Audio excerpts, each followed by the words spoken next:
Gospod, v Tvoje varstvo izročamo bolnike z rakom. Podeli jim upanje, pogum in moč za spopadanje z boleznijo. Naj čutijo Tvojo bližino in naj bodo vedno deležni Tvoje tolažbe. Gospod, blagoslavljaj delo zdravnikov, zdravstvenega osebja in vseh, ki skrbijo za bolnike in pomoči potrebne. Podeli jim moč za upravljanje njihovega zahtevnega poslanstva v dobro sočloveka.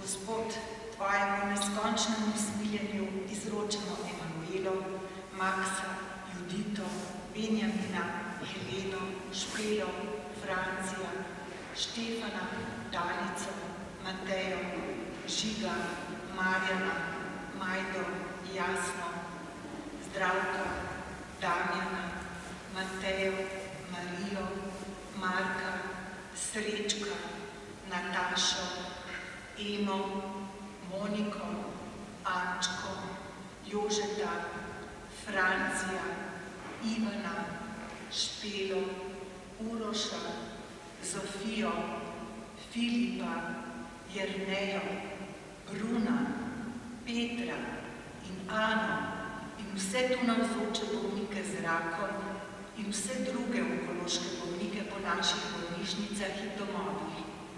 Naj čutijo, da jih ljubiš in jim dodeljuješ milosti, da bodo zmogli sprejeti in osmisliti trpljenje.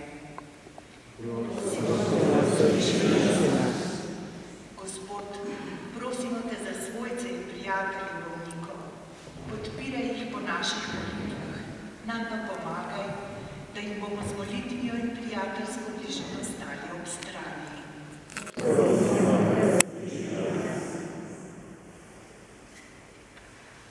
Gospod, naj bodo naše družine kraj ljubezni in spoštovanja, kraj razumevanja in medgeneracijskega sožitja, kjer nihče ne bo osamljen in nepomemben.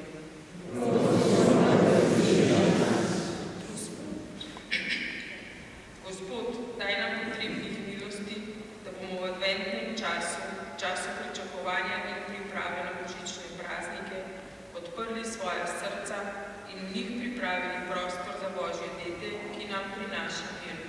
Prosimo, da sliši nas.